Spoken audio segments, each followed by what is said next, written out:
رسول اللہ صلی اللہ علیہ وسلم نے فرمایا، جب مؤذن کہے اللہ اکبر پس تم بھی کہو اللہ اکبر، پھر جب مؤذن کہے اشہد ان لا الہ الا اللہ تم بھی کہو اشہد ان لا الہ الا اللہ، پھر جب مؤذن کہے اشہد ان محمد الرسول اللہ تو تم بھی کہو اشہد ان محمد الرسول اللہ، پھر جب مؤذن کہے حی علی الصلاۃ تو تم کہو لا حول ولا قوۃ الا باللہ،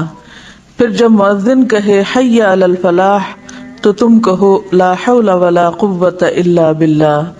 پھر جب مؤذن کہے اللہ اکبر تو تم کہو اللہ اکبر، پھر جب مؤذن کہے لا الہ الا اللہ تو تم کہو لا الہ الا اللہ۔ جو شخص اپنے صدق دل سے مؤذن کے کلمات کا جواب دے گا